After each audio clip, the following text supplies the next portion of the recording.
سارے تقریباً جاگ کر بیٹھے ہوئے سب کا بیان شروع کرانا ہے جاگ کر ایک بار کہتے سبحان اللہ میں نے پوچھا نماز سے بتا تیری روح کیا اس نے کہا ایمان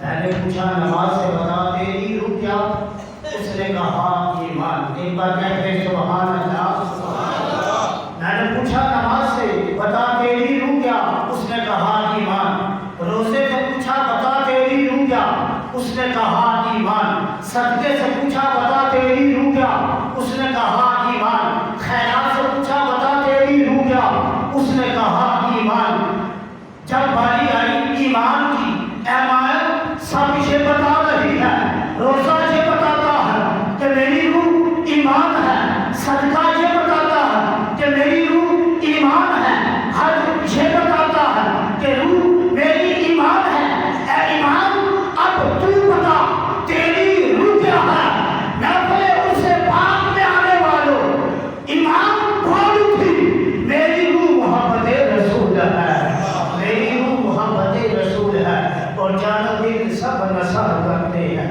ایک بار کہتے سبحان اللہ جانو دل سب نثار کرتے ہیں ہم قبری والے سے پیار کرتے ہیں اور بھیجتے ہیں آقا مدعو کتنا حسین کاروبار کرتے ہیں ہو تو کچھ نہیں دامن میں میرے بس مدینے والے سے پیار کرتے ہیں آپ کے ناروں کی گونج میں گاؤں کے خطاب دیتا ہوں مجاہد حسین حد میں نبوت غازی ملت غازی رموس رسالت حضرت علامہ مولانا غازی ثاقب شکیل جلالی نعرہ تکبیر نعرہ رسالت نعرہ رسالت سجدی مرشدی تاجدار ختم نبوت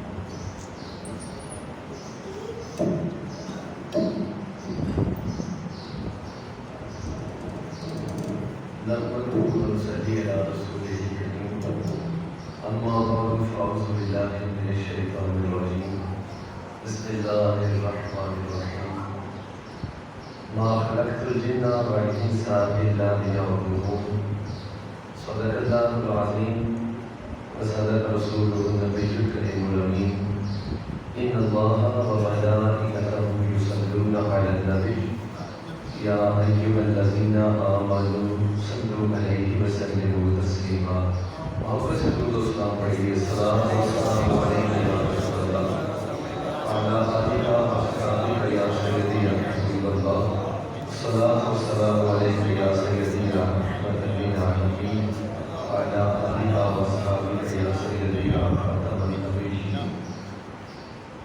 حمد و ثنا کے بعد نہایت واجب الاحترام پیر طریقت صاحب زادہ والا شان لبیر تنویر الامین صاحب چشتی زیدہ مجدور زیب آستانہ عالیہ چکوڑی شریف اور حضرت پیر طریقت قبلہ میاں عبدالشکور صاحب زیدہ شرفرو حضرات علماء کرام ناخنان شیر لسان برمریا کرنے تمام علماء سب کی بارگاہ میں میری ادب سے سلام عرض کرتا ہوں۔ آج ہم عرصہ مقدس کی محفل میں ہیں اور چشتیوں کے ایک عظیم مبتدا کی بارگاہ میں آج ہم حاضر ہیں۔ دہن شریف والوں کی یہ سعادت ہے کہ اللہ نے انہیں ایک ولی عطا کیا ہوا ہے اور دہن شریف کی زمین پہ ایک ولی عطا فرما ہے۔ اس کی برکات کتنی ہوتی ہے، میں اپنی گفتگو سے قبل ایک بات عرض کرنا چاہتا ہوں تاکہ ہماری توجہ بن جائے اور تاکہ ہمیں پتہ چلے کہ جہاں ہم حاضر ہیں اس آنے کی برکات کتنی ہے اور ہماری حاضری کہاں کہاں لگ رہی ہوتی ہے۔ آپ سمجھدار لوگ ہیں، پنچایتی ہیں، روزانہ کسی نہ کسی معاملے کو ہینڈل کرنے والے ہوتے ہیں، سن سنا کے تو عدل کرنا آپ لوگ جانتے ہوتے ہیں۔ تو تو یقیناً آپ یہ جانتے ہیں کہ اپنے کی گواہی اتنی معتبر نہیں ہوتی جتنی کہ دشمن کی گواہی ہو۔ نشان حیدر بھی اپنے لوگوں کی گواہی پر نہیں دیا جاتا، بلکہ جس کو انڈیا والے کہیں کہ فلاں بندے نے بڑی جمع بندی سے ہمارا مقابلہ کیا ہے تو پھر اس کو نشان حیدر بھی دیا جاتا ہے۔ غیروں کی گواہی ہی معتبر ہوتی ہے کیونکہ دشمن آسانی سے کسی کی تعریف نہیں کرتا۔ تو میں دیوبند کے بہت بڑے ایک عالم کی بات آپ کے سامنے پیش کرنے لگا ہوں۔ دارالعلوم دیوبند کے بانی قاسم نانوتوی کی بات آپ کے سامنے رکھنے لگا ہوں۔ پھر اس کے وہاں ایک حجام ملازمت کیا کرتا تھا جو اس کا خط وغیرہ کا دیا کرتا تھا۔ کچھ بندے ایسے ہوتے ہیں کہ جو نوکری تو ایک بندے کی کرتے ہیں لیکن ڈیوٹیاں پھر کافی لوگوں کی دے دیتے ہیں، یعنی تنہا ایک لیتے ہیں کام زیادہ کر دیتے ہیں۔ ایسے لوگ خاندانی ہوتے ہیں، نسلی ہوتے ہیں، وفادار ہوتے ہیں۔ قاسم نانوتوی کا حجام بھی کچھ اسی طرح کا تھا کہ وہ خود خاندانی تھا، ایک سر تنہا لیتا، کام بڑے سارے کر دیا کرتا تھا۔ حضرت خواجہ صابر پیا رحمۃ اللہ علیہ کا عرس تھا، چشتی درویش کا عرس مقدس آ گیا۔ قاسم نانوتوی بھی صابر کی کا مرید ہوا کرتا تھا۔ بیعت ہونے کے بعد اس نے اپنے شہر کو چھوڑ دیا، پھر دتکارا گیا تھا، وگرنہ پہلے وہ بھی اسی چشتی سلسلہ میں بیعت تھا۔ اب جب چھوڑ چکا تھا تو اس نے اپنا سلسلہ دیوبندیوں والا آگے نیا جاری کر دیا۔ حجام نے اسے کہا کہ جناب عرس مقدس آ گیا ہے میرے پیر و مرشد کا، صابر کیا کا، تو مجھے چھٹی دیں کہ میں نے عرس پر جانا ہے۔ قاسم نانوتوی نے ایک سال اسے ٹال دیا کہ آج تو تو نے مجھے لیٹ کہا ہے، میرے پاس انتظام نہیں ہے، اگلی سال چلا جانا، میں اگلے سال کسی اور کا انتظام کروں گا۔ اور آپ جانتے ہیں دیوبندی عرس پر جانے سے بندے کو حد الوسع جتنی کوشش ہو روکتے، اس نے بھی روکا۔ اب جب روکا تو حجام رک گیا۔ اگلا سال آیا تو حجام نے پھر کہا تو قاسم نانوتوی نے دوسرا بہانہ لگایا اور اسے روک دیا۔ تیسرا سال آیا تو حجام نے دل میں ٹھان لی اگر مجھے قاسم نانوتوی نے اجازت نہ دی تو میں یہ نوکری چھوڑ دوں گا، مجھ سے اپنا مرشد نہیں چھوڑا جاتا۔ اب یہ سوچ کے ہو گیا، قاسم نانوتوی نے بھی اپنے حجام کا اپنے ملازم کا چہرہ دیکھ کر اس نے بھی بانپ لیا کہ یہ کیا چاہتا ہے۔ اس نے کہا ایک میری شرط ہے، میں تجھے اجازت دیتا ہوں جا۔ اس نے کہا کون سی شرط؟ کہا جو رکا میں تجھے لکھ کے دوں گا یہ امانت میری لے جانی ہے، اور دربار شریف کے جدھر دایاں کندھا بنتا ہے اس جانب ایک بابا بیٹھا ہوا ہوگا، سفید داڑھی والا، سفید مونچھوں والا، امامہ شریف والا، اس بابے کو تو جا کے رکا دے گا اور جو اس نے جواب دیا وہ مجھے بھی لا کے دے گا۔ اس نے کہا ٹھیک ہو گیا۔ اب اس نے حجام کو رکا لکھ کر دیا، حجام وہاں سے چلا، جو ہی صابر پیر رحمہ اللہ کے دربار پر پہنچا تو دربار کے اندر بھی داخل نہیں ہوا کہ وہ بابا باہر آیا۔ اس نے آ کے حجام کے یہاں سے ہاتھ رکھ کر سے کہا او بیٹا میرا رکا لا۔ کوئی درمیان میں کوئی نہ خط آیا نہ فون کا وہ زمانہ تھا، بابے نے خود ہی جا کے بندہ بھی پہچانا، لاکھوں کے مجمع میں سے بندے کو پہچان کے کہا میرا رکا لا۔ اس بندے نے حجام نے رکا پیش کیا، بابے نے رکا پڑھا اور مسکرایا، مسکرا کے بابے نے اسی پر ہی جواب لکھا۔ جواب لکھ کر طے کر کے تو اس نے کہا جا تیری حاضری قبول ہے، واپس جا کے قاسم نانوتوی کو میرا بھی رکا دے دینا۔ ہر بندے کی زبان میں الگ تاثیر ہوتی ہے۔ آپ بھی جانتے ہیں جو بات میں آپ کے گاؤں کے لوگوں کو اکٹھا کر کے کہوں تو تاثیر شاید الگ ہو، اور جو آپ کسی علاقے کے بندوں کو اکٹھا کر کے بات کریں تو شاید تاثیر الگ ہو۔ ہر بندے کی تاثیر اس کے کردار پر مبنی ہوتی ہے۔ اب وہ بابے کے کردار ہی ایسا تھا اس کی زبان میں، اللہ نے تاثیر ہی ایسی رکھی تھی کہ حجام کے دل پر اثر کر گئی۔ حجام نے وہیں سے اسی بابے کو سوال جواب کر کے سلام پیش کر کے واپس آ گیا۔ ایک دن بھی نہ رکا، چند لمحے بھی نہیں سے زیادہ رکا، واپس آ گیا۔ قاسم نانوتوی سے ملا تو اس نے کہا ہے اتنی جلدی آ گیا؟ اس نے کہا وہی کمال ہے جس بابے کا آپ نے کہا میں اسے تلاش کرنے کا سوچ رہا تھا، بابے نے خود ہی مجھے تلاش کر دیا۔ اس نے کہا میرا رکا دیا؟ کہا ہاں دیا۔ اس نے جواب دیا جدیا ہلاؤ. اس نے کہا یہ لو. امانت دار وہ بندہ تھا, اس نے امانت میں خیانت نہیں کی, صادق مرید تھا, اس نے بالکل رکا نہیں کھولا, ایسے ہی لپٹا رکا آگے پیش کر دیا. قاسم نانوتوی بھی مسکرا لیا. جب اس نے پڑھا وہ بھی مسکرایا.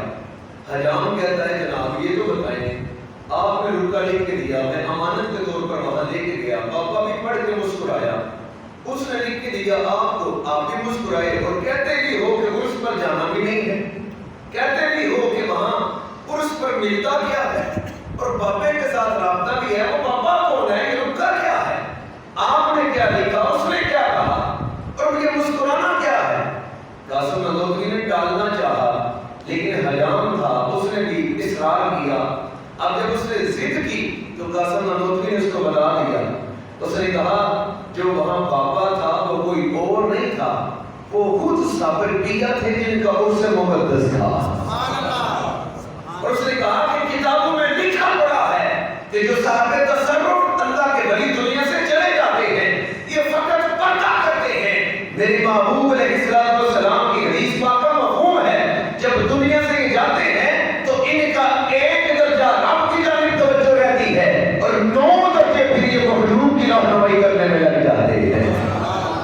کہا وہ خود صبر کیا تھے اور ہر ولی اپنے عرس کا انتظام کرنے میں خود مصروف ہوتا ہے. آنے والوں کے حال احوال ہر صاحب عرس خود دیکھتا ہے. میں نے لکھ کے یہ بھیجا تھا, اے صبر کیا, اللہ نے اتنا تصرف دیا ہے, اللہ نے اتنی طاقت دی ہے کہ اپنے آنے والوں کا تو خود لحاظ کرتا ہے, تو پھر بھی تیرے عرس مقدس پر کہیں کہیں بھنگ چل رہی ہوتی ہے, کہیں کہیں چرس کے سوٹے لگ رہے ہوتے ہیں, تو وہاں شریعت کی تجھے کونے میں جزیاں اڑتی نظر نہیں آتی. تو صابر کیا نے واپس لکھ کے یہ بھیجا ہے, اے قاسم نانوتوی میرے پاس کروڑوں بندے آتے ہیں جن میں لاکھوں نہ صحیح ہزاروں نمازی بن کے جاتے ہیں, ہزاروں درود شریف کے پابند ہو کے جاتے ہیں, ہزاروں اپنے گناہوں سے توبہ کر کے جاتے ہیں. ان میں سے اگر چند نہ رکے تو کیا عجب ہے, تیرے پاس ایک حجام تھا 3 سال سے روک رہا ہے, رکا تو حجام بھی نہیں ہے. بابا وہاں سے اس کے گھر کے حالات بھی جانتا ہے, اس نے لکھا کہ تو 3 سال سے ایک حجام کو روک رہا ہے, تجھ سے تو ایک حجام نہیں رکا, اور یہاں ہمارے یہاں تو کروڑوں آتے ہیں. اور اس پر بھی آپ سے عرض کرنا چاہتا ہوں, بات میں یاد نہ رہے کہ جو آ کے تو جنگ جو بھنگ اور جرسی جو اس طرح کے لوگ آتے ہیں ان کے آنے پر پابندی کیوں نہیں لگائی جاتی. توجہ کیجیے, لاہور کی بات آپ کے سامنے اس طرح لگا, داتا صاحب رحمہ اللہ کا عرس مقدس تھا, چشتی واقعے کا تذکرہ کر رہا ہوں. داتا صاحب رحمہ اللہ کا عرس مقدس تھا, وہاں ایک ایس پی کے ساتھ ایک لاہور کا بہت بڑا شیخ آیا, کروڑ پتی شیخ, ارب پتی آیا. اس نے دیکھا کہ ایس پی صاحب نے دیکھے نہیں وہاں سے اور چنگیوں اور بنگیوں اور جرسیوں کو وہ تقسیم کر دی. شیخ نے کہا ایس پی صاحب یہ کیا, داتا صاحب رحمہ اللہ کا عرس ہے اور یہاں جرسی بنگی. آپ نے فرمایا خاموش ہے, یہاں وقت کا کتب بھی موجود ہوتا ہے, ڈیوٹیاں دے رہا ہوتا ہے, داتا صاحب تو پھر داتا صاحب ہے, خاموش ہے. ادب سے حاضری بتاؤں گا. اب جب سارے حاضری دینے کے مرحلے گزرے, عرس سے تقریب سے فارغ ہو کر ایس پی نے شیخ کو اپنی گاڑی میں بٹھایا, تو بھی کارڈ لے گیا. وہاں لے جا کر اس نے کہا گاڑی کو بریک لگائی, کہا شیخ صاحب اتریے. ایس پی بھی اتر گیا, پروٹوکول ساتھ ہے, اتر گئے, جا کے سارے کپڑے دیکھے, کہا یہاں ان سب کپڑوں میں سے کوئی صاف تو دکھاؤ. اس نے کہا صاف تو کوئی نہیں ہے, یہاں سارے ہی دلہے ہوئے ہیں, ابھی دلہے کے 2 صاف ہوں گے. کہا یہ تو بھی کارڈ ہے جسم کے باہر کے لباس کا, یہاں صرف گندے کپڑے ہی آتے ہیں. تو بھی گارڈ والوں کا کام ہے وہ صاف کر کے پھر بھیجتے ہیں. فرمایا ولی اللہ کا کام بھی یہی ہوتا ہے, جو اندر سے گندا ہوتا ہے وہ اس کی محفل میں جاتا ہے, ولی اللہ اس کا اندر وار صاف کر کے اسے لٹا دیا جاتا ہے. قرآن مجید کی آیت مقدسہ تلاوت کی ہے, ما خلقت الجن والانس الا لیعبدون. اللہ فرماتا ہے کہ میں نے جنوں اور انسانوں کو صرف اس لیے پیدا کیا ہے الا لیعبدون, کہ وہ میری عبادت کریں. عبادت سے مراد کیا ہے؟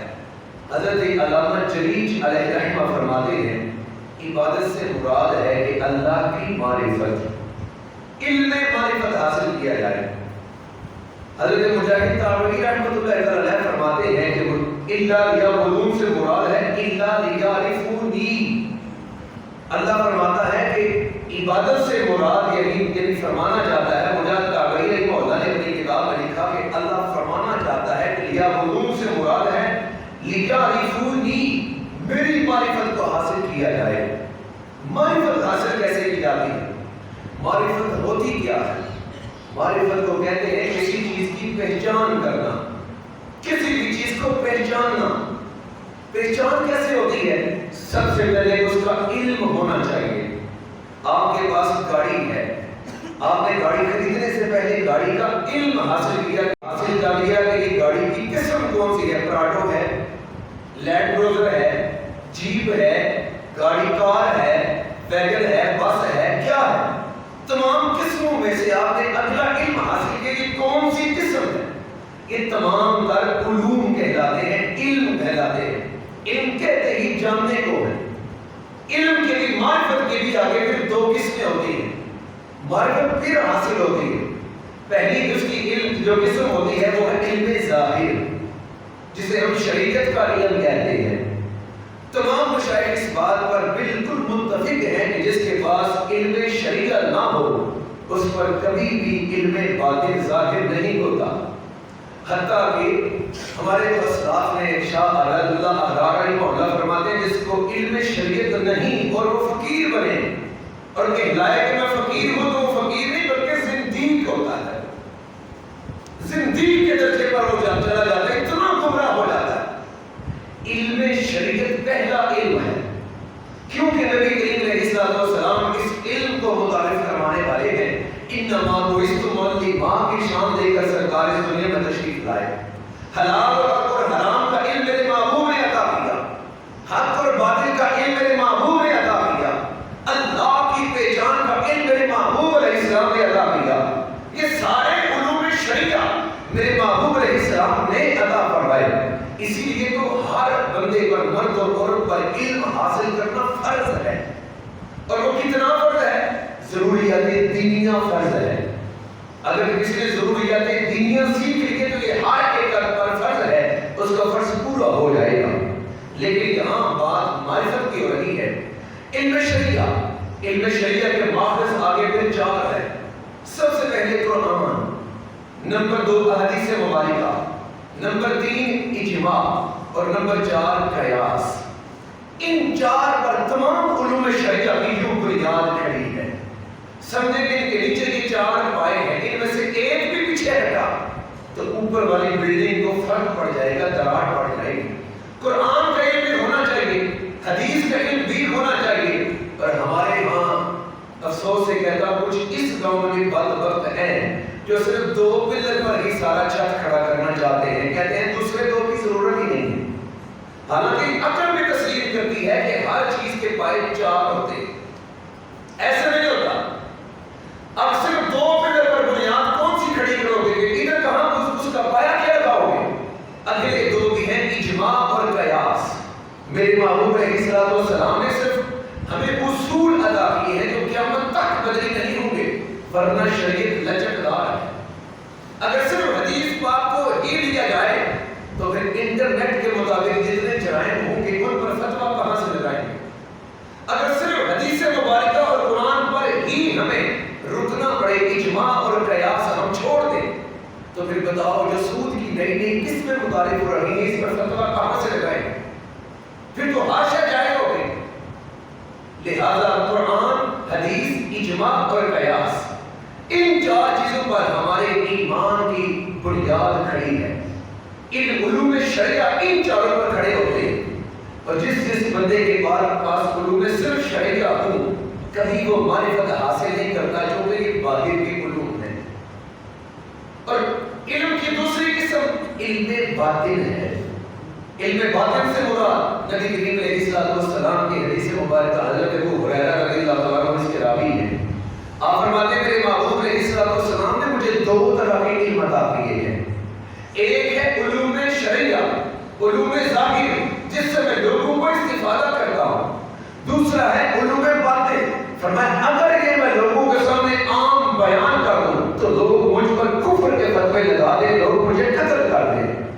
اسی علوم باطنیہ میں سے ہی حضرت شاہ حلاج بن منصور رحمۃ اللہ تعالیٰ نے بھی، حضرت منصور بن حلاج رحمۃ اللہ نے بھی علوم باطنیہ میں سے ایک سے سر پردہ ہٹایا اور انل حق کی جب صدا لگائی تو وہ تھا حق۔ جب بندے کے اندر سے حق بولتا ہے، حدیث قدسیہ میں ہے کہ ایک وقت آتا ہے فقیر پر جب بندہ مشاہدے کے درجے پر پہنچ جاتا ہے تو پھر بندے کی زبان ذکر چھوڑ دیتی ہے، پھر بندے کے اعضاء ذکر چھوڑ دیتے ہیں، پھر بندے کا بدن ذکر چھوڑ دیتا ہے، پھر کوئی ذکر نہیں ہوتا۔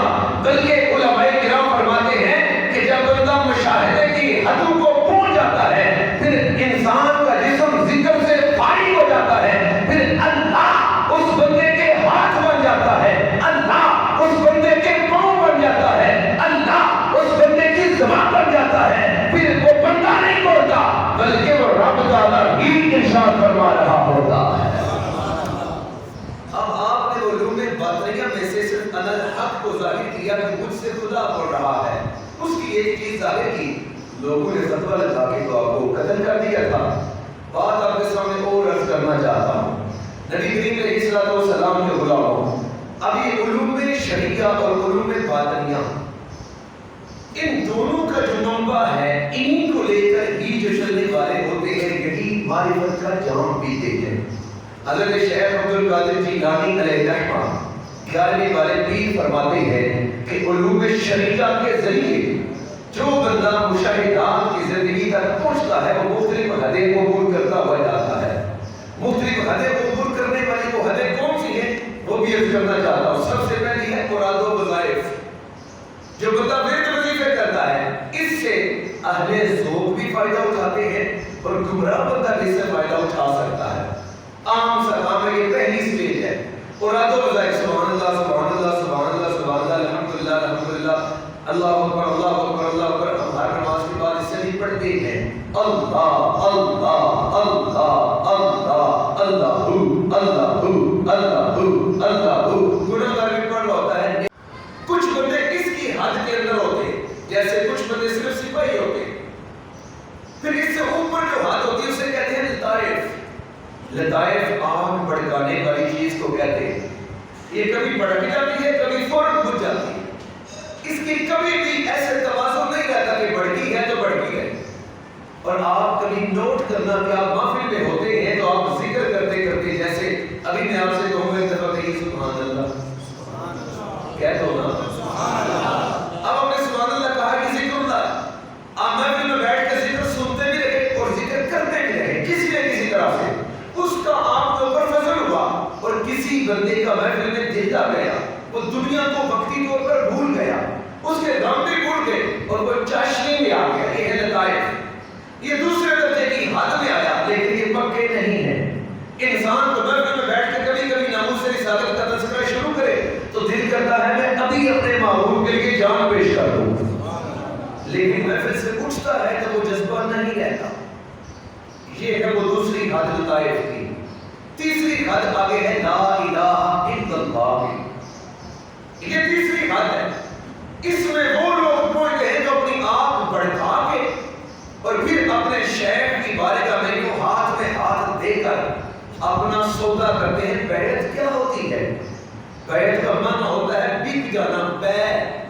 آپ بے پر کوئی چیز لیتے ہیں نا، وہ بندے ہے کہ بے کرتے ہو نا، یہ بے سے ہی ہے بیعت۔ اس کا معنی بک جانا، کسی کے سامنے جھک جانا، اس کے سامنے بولنے کے جیسے وہ چاہے۔ بیعت بھی یہی ہوتی ہے کہ مرشد کی بارگاہ میں ہاتھ دے کے جڑیاں کی گل کرنا کہ سونیا میں آ گیا ہوں تیرے کول اور میں تیرا ذکر تو کرے گا، میں اٹھ کراں گا اور میں بھی تیرا، میری دولت بھی تیری، میری مرضی بھی تیری، جو تو کہے گا میں وہ کروں گا۔ شیخ کے ہاتھ میں ہاتھ دے کے کہتا ہے انجی گالیاں تے جڑیاں میرا بھی ہاتھ بھی جی تنوں ہی کٹو کٹ رب نہ ملا دیاں گا۔ یہ ہے 1400 سالہ تاریخ میں ایک بھی اللہ کا ولی ایسا نہیں ہوا جس کو رب تعالیٰ نے بیعت کے بغیر اپنی معرفت عطا کی، جس کو اللہ نے مرشد کے بغیر کچھ دیا ہو، ایک بھی نہیں ہے۔ داتا صاحب بڑے مرید ہوئے. حضور 11ویں والے پیر جب پیدا ہوئے تو پہلی رمضان تھی. سارا پہلا دن سارے روزے میں آپ نے روزہ رکھا. پہلے ایک دن کا بچہ روزے سے رہا. جب ادھر افطاری کا ٹائم ہوا تو پھر آپ نے رو کے دودھ مانگا. پہلے دن ہی آنے والا ولی اللہ, اس سے بھی بیعت ہونا پڑا. یہ بھی بیعت اس نے بھی کی. غلام رسول شاہ صاحب اسماعیلیہ شریف والے پیدا ہوئے تو 16 سپارے حفظ کر کے پیدا ہوئے. ماں کے پیٹ میں 16 سپارے یاد کر کے پیدا ہوئے. لیکن بیعت ہونا پڑا. اپنے آپ کو کسی کے سامنے چھپانا پڑا. یہ ٹریننگ ہے. ہر بندہ اچھائی اور برائی کو جانتا ہے. اس کے باوجود استاد نہ لے تو لوگ کہتے ہیں جتنے بھی پوچھ کے ہے تو بے استاد نہیں. استاد لینا پڑتا ہے, پھر بندے کو آگے درجے ملتے ہیں. بیعت کرنے کا مقصد میں نے آسان زبان میں پیش کر دیا. جو بندہ بیعت حاصل کر لیتا ہے وہ لا الہ الا اللہ کی حدوں میں پہنچ جاتا ہے. تھوڑی سی مشکل گفتگو ضرور ہے کیونکہ میں روایتی نہیں کرتا, لیکن امید ہے کہ آپ کے سمجھنے والی ہوگی. اب اس کے بعد اگلی حد کیا ہے؟ جو لا الہ الا اللہ کی کچھ لوگ حد میں رہتے ہیں لیکن ان کے پردے نہیں ہٹتے. وہ ساری زندگی کسی کشمکش میں رہتے ہیں کہ اللہ جانے میری نمازیں قبول ہوئی کہ نہیں, اللہ جانے کہ میرے مرشد کی بارگاہ میں میری حاضریاں کہیں کسی درجے پر پہنچی یا نہیں, اللہ جانے جو میں نے یہ ساری خیراتیں کی ہیں کہ قبول بھی ہوئی کہ نہیں. علم نہیں ہوتا کیونکہ وہ لا الہ الا اللہ کی حد میں ہے. جو بندہ لا الہ الا اللہ کی حد میں رہ کے شیطان کی نہ مانے, مرشد کے در پر جاتا رہے جاتا رہے جاتا رہے, ہٹے نہ, ایک کا ہو کر بیٹھا رہے, اس کو محمد رسول اللہ کی حد نصیب ہو جاتی ہے.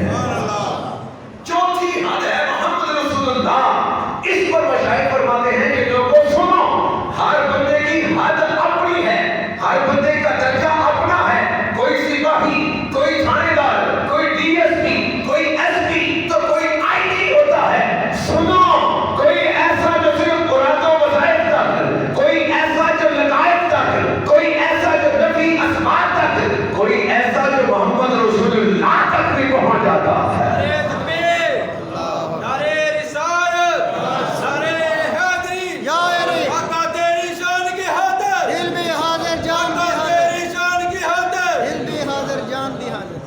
مجھے جو قبلہ میاں عبدالشکور صاحب نے ٹائم دیا ہے اس میں ابھی میرے تقریباً 12 منٹ باقی ہیں. میں اسی حوالے سے آپ کے سامنے تھوڑی سی اور تیز کرنا چاہتا ہوں. چشتیوں کے حوالے سے بات کروں گا. یہ جو ہے نا لیارفون معرفت, معرفت کا جام ملتا ہی اسے ہے جو بیعت ہوتا ہے. یہ ہے تربیت, عجز پیش کرنا. بندہ بندے کے سامنے نہ جھکے, رب کے سامنے کبھی نہیں جھک سکتا. اس کا مطلب یہ نہیں کہ در در پر جھکے نہ. میرے محبوب علیہ السلام نے فرمایا جس نے رب کی رضا کو پانا ہو وہ اپنے باپ کی رضا کو پا لے. بولو نا, جس نے رب کی رضا کو حاصل کرنا ہو اپنے باپ کی رضا کو حاصل کرے. باپ کے سامنے جھکے گا تو باپ کی رضا مندی ملے گی نا.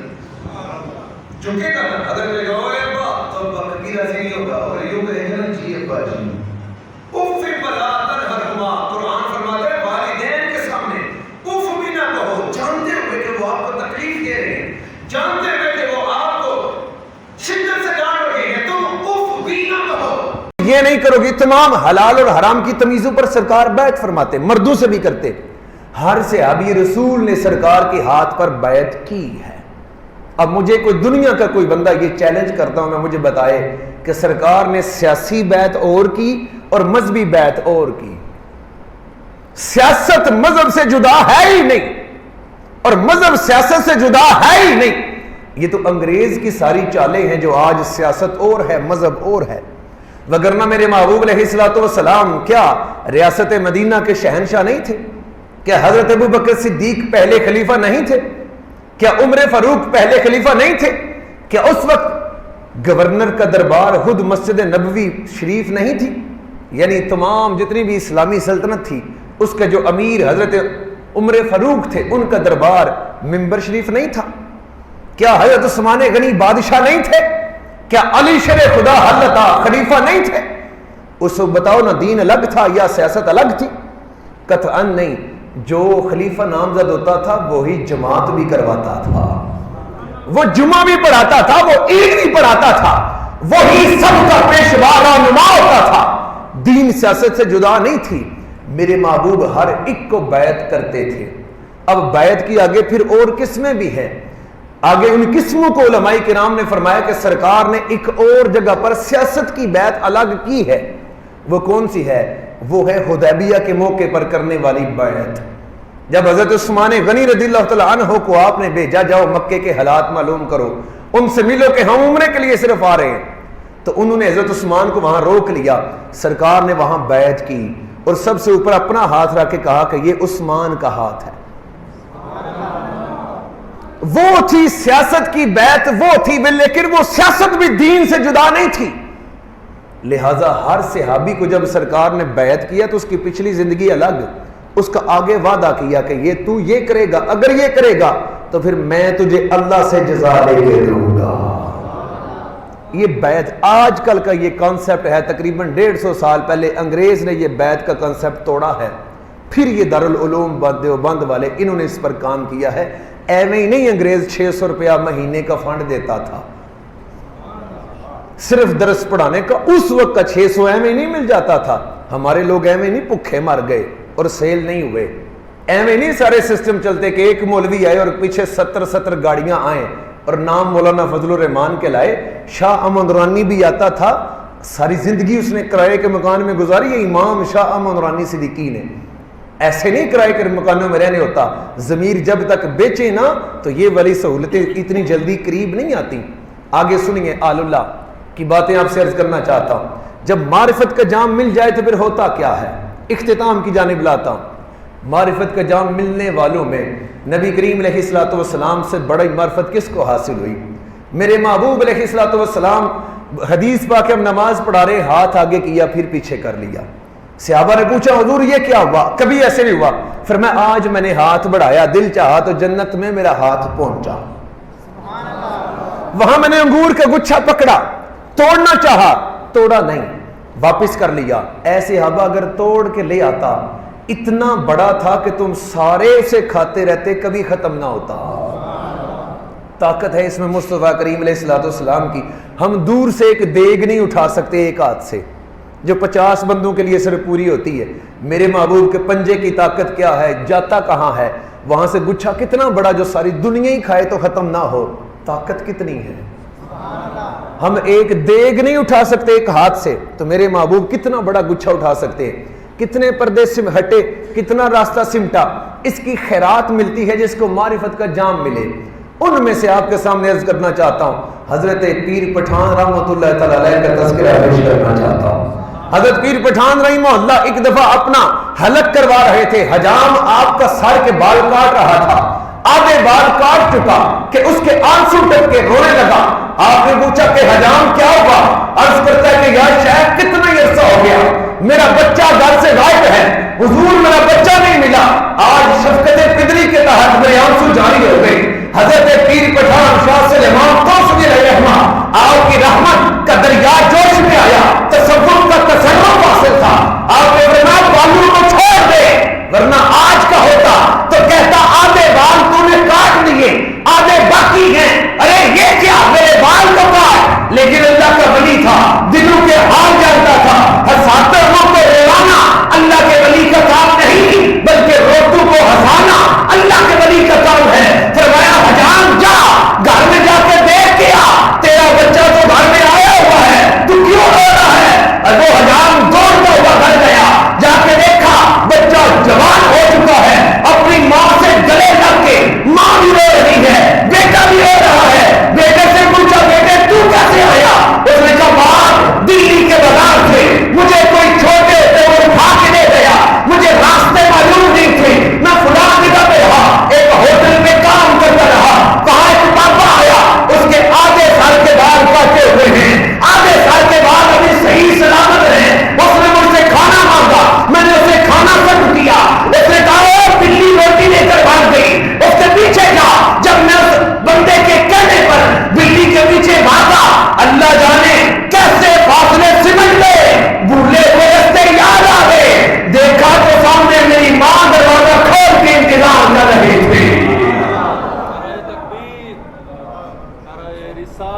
یا رسول اللہ، جس کو تصرف تصوف مل جاتا ہے، جس کو معرفت ملتی ہے، اس کو یہ ساری چیزیں اسی معجزے کی خیرات ملتی ہیں۔ یاد رکھیے ولی کا اپنا کچھ نہیں، اس کو جو ملتا ہے واللہ موتی وانا قاسم، بخاری شریف کے حدیث پاک ہے، عطا اللہ ہی کرتا ہے، صرف پیسے نہیں، صرف رزق نہیں، صرف عزت نہیں، ولایت بھی، حکایت بھی، عزت بھی، جاہ و جلال بھی، ہر شے، بیٹے بیٹیاں، برادری، اچھے بھائی، بہترین یار، دنیا کی سہولتیں، واللہ موتی۔ آقا نے فرمایا عطا تو اللہ ہی کرتا ہے، وانا قاسم، ونڈنا میں ہی ہوں۔ عطا میرے اللہ ہی کرتا ہے، تقسیم میرے محبوب فرماتے ہیں۔ تو یہ کرامت جیسی بھی ہو، کسی نہ کسی معجزے کی خیرات ہوتی ہے۔ میں نے معجزے کی بات بھی کی ہے، میرے محبوب کا تصرف جنتوں میں بھی کہاں تک، طاقتیں کتنی، ہم یہاں سے اٹھا کے 10 کلو والا گیٹا وہاں سے نہیں اٹھا سکتے، انگلیاں ایسے ایسے کرتی کانپتی ہیں، دیگ نہیں اٹھا سکتے۔ میرے محبوب نے قیامت تک آنے والوں کا گچھا پکڑا بھی، پھر چھوڑ بھی دیا کہ رب کے پردوں سے کوئی پردہ نہ ہٹ جائے۔ آخری بات عرض کر کے گفتگو کو اختتام دینے لگا ہوں۔ ان کے بعد شاہ سلیمان توسی علیہ رحمہ کے بعد آج بھی درباروں پر جانے سے کیا ملتا ہے؟ یہ ہمارے جو دیوبندی بھائی ہیں رائے ونڈ والے، تبلیغ کرتے کرتے جرمن میں ان کی جماعت پہنچی۔ جب ان کی جرمن میں جماعت پہنچی، انہوں نے وہاں ایک یہودی ڈاکٹر کو مسلمان کیا، کلمہ پڑھا دیا۔ اس نے کلمہ پڑھ لیا، کلمہ پڑھنے کے بعد ان کا بہترین ہتھیار ہوتا ہے بھائی نماز ترجمے سے پڑھو، بھائی تمہیں پتہ ہونا چاہیے تم رب سے کیا کہہ رہے ہو، بھائی تمہیں پتہ تو ہونا چاہیے اس میں ہے کیا۔ اس نے ترجمہ شروع کر دیا، تھا ریسرچر، ہماری طرح ٹلے مار نہیں تھا، ریسرچ کرنے والا۔ اس نے کہا ہاں واقعی پتہ ہونا چاہیے۔ یاد رکھیے صرف ترجمہ پڑھنے والا گمراہ ہو جاتا ہے، اسے پتہ ہی نہیں کون سی قرآن کے آیات منسوخ ہے اور کون سی قرآن کے آیات ناسخ ہے، کس پر آج عمل نہیں کرنا اور کس پر کرنا ہے۔ جب بھی قرآن پڑھنا ہے ترجمہ اور تفسیر کے ساتھ پڑھنا چاہیے، پھر بندہ گمراہی سے بچ جاتا ہے۔ وہاں تفسیر لکھی ہوتی ہے کہ اس پر عمل ختم ہو چکا ہے، ثواب باقی ہے۔ اب جناب وہ مسلمان ہوا، اس نے ترجمہ پڑھتے پڑھتے سورہ نمل میں آیا اور اس نے وہ آصف برخیہ والا معاملہ پڑھا جس نے حضرت سلیمان علیہ السلام کے دور میں تخت لایا تھا پلک جھپکنے سے پہلے۔ بڑا شارٹ کر رہا ہوں۔ اس نے اپنے مرکز جرمن میں رابطہ کیا کہ آج بھی اس کا مشاہدہ ہے کہ نہیں، کہو نا سبحان اللہ۔ مشاہدے کے منکروں کی بات عرض کرنے لگا ہوں اور مشاہدے کے قائل حضرات کی میں تائید عرض کرنے لگا ہوں۔ آج بھی جو اللہ کے ولی جو ذکر کرواتے ہیں، ذکر کے بعد پھر آگے لطائف سب کچھ کرواتے ہیں، مشاہدے تک لے جاتے ہیں، ان کی بات کرنے لگا ہوں۔ اس نے کہا آج بھی یہ ہے؟ انہوں نے کہا نہیں آج کوئی نہیں ہے۔ اس نے کہا ایسے تو نہ کہو، پہلے نبیوں کے ولی اتنے طاقت والے نہیں تھے جتنے اس نبی کے ولی طاقتور ہیں۔ اس نے کہا یہ تو ٹھیک ہے، تو پھر اس نے کہا آج بھی تخت آ سکتا ہے، قرآن جو کہتا ہے، اور یہ منسوخ بھی نہیں ہے، ناسخین میں سے بتائیے، یہ تو منسوخ بھی نہیں ہے، ابھی تو نافذ العمل ہے۔ انہوں نے کہا ٹالنا چاہا کہ تمہیں رائے ونڈ رابطہ کرنا پڑے گا۔ وہ جرمن کا نیشنلٹی ہولڈر تھا، اس نے ٹکٹ کروایا سیدھا رائے ونڈ۔ سچی بات، ریکارڈنگ ہو رہی ہے، ذمہ داری سے بات کرنے لگا ہوں۔ اب رائے ونڈ آیا، جہاں یہاں آ کے اس نے کہا ایسا ہے، انہوں نے کہا اے تے بندہ ڈاڈا لگتا ہے، تے اڑیا ہی آیا، انہوں ٹالیے کنج۔ ان کے سینئر نے کہا، اس نے کہا تمہیں 40 دن کی تشکیل پر جانا پڑے گا۔ سمجھ آ گئی ہے؟ اور آئی جے بوریا بستر موڈے پہ تر کے 40 دہڑے مسیت تو مسیت جانا ہے، پھر تنو دین دی سمجھ آوے دی تے جا کے کہندے نے دیکھے نا جی ہم پڑھے کوئی نہیں ہے، ہم تو یہ بس دین کی بات سننے سنانے آئے ہیں۔ ساڈے پنڈ آ گیا تا کہندا جی میں دین کی بات سناؤں گا۔ میں کہا میں تیرے نو پہلاں دے ہتھے سنان لگی ہاں، مفتی نے تو ود کے میں سنا لینا۔ نہیں میں سناؤں گا۔ میں کہا تو پڑھیا کتنا؟ نہیں میں پڑھیا کوئی نہیں۔ پھر میں کہا پتر سن، پھر سنا نا، جے تو پڑھیا ہی نہیں تو پھر سنانا کی ہے، پھر سن۔ اس طرح کہہ کے میں کہا غلط جگہ تے آ گیا، توڑا سٹیشن پیچھے ہیں۔ نہیں ہم ادھر بھی بات کر سکتے ہیں۔ میں کہتے لکھ کے دے، پھر میں بھی ٹوڈی مسیتی جا کے اللہ رسول دی گل کر لواں۔ نہیں وہ نہیں ٹھیک ہے۔ میں کیوں؟ وہ ہمارے تمہارے ہو جائیں گے۔ میں کہا سبزی پھر جڑا بندہ دو دکانہ سبزی لگیاں من تے اپنی اپنی بولی لاؤ، سبزی سامنے رکھو، گاہک نو آکھو جدے دل ہی آ، وہ آپ ہی صاف ویکھ کے آ جائے گا۔ اب جناب ڈاکٹر کی تشکیل ہوگی بلال گنج محلہ میں، داتا صاحب کے بالکل جنوب والی سائڈ دکھن والے پاسے محلہ، ادھر 2 بندے انہوں نے اس پر لگا دیے، نیا بندہ ہے، بات بھی کرتا ہے کہ میں نے مشاہدے کی طرف جانا ہے، مجاہدے کی طرف جانا ہے، محاسبے کی طرف جانا ہے، اس کو اس جانب نہیں جانے دینا، اسے ادھر ہی رکھنا ہے۔ اب جب یہ ادھر جائے گا 2 بندے خیال کر رہے ہیں اسے ادھر نہ جانے دینا، وہ شرک کا اڈا ہے۔ اب جب اسے کہہ کے بھیجا، انہوں نے کہا ہے اے نویں بلایا، اے پتہ نہیں کہیں دی ہونی ہے، اے بھی تکنی چاہیے۔ دسمبر کا آخری ہفتہ تھا، اس نے 2003 کی بات عرض کر رہا ہوں، اس نے اس طرح کیا، جب وہ سو گئے دونوں جو پہرے دار تھے، رات کے پچھلے پہر وہ ڈاکٹر اٹھا جو نیا مسلمان تھا، اٹھ کے اس نے وضو کیا، ابھی وہ سونے والا جو دروازہ تھا کھلا ہوا تھا، دہشت گردی والے حالات نہیں تھے، وہاں سے جلدی اوپر چڑھا، آگے 2 چادروں میں ملبوس ایک بندہ، اس کی یہاں سنت زلفیں تھی کانوں کی لو تک، وہ یوں بیٹھ کے تو مراقبہ کر رہا تھا۔ جب مراقبہ کر رہا تھا، اس نے دیکھا کہ ادھر منہ قبلے وال کوئی نہیں ہے، ادھر منہ داتا صاحب دے دربار والے جتھے معین الدین چشتی بھی بیٹھے سن، جتھے بہندے دنیا لئی آئیے، دولت والے جتھے بہندے رہے ہیں، دولت باطنیاں والے، بابا بھی اتھے بیٹھے۔ اس نے آ کے کہا بابا شرک کیوں کر رہے ہو؟ اس نے سوچا پتہ ہے خانہ کا مسجد نبی میں جب کہنے کعبے وال منہ کرو، قبلے کی طرف، ادھر نہیں منہ کرنا۔ خدا دے بندے رب کوئی مقید ہے، اب یہ بھی ادھر شرک کیوں کر رہے ہو؟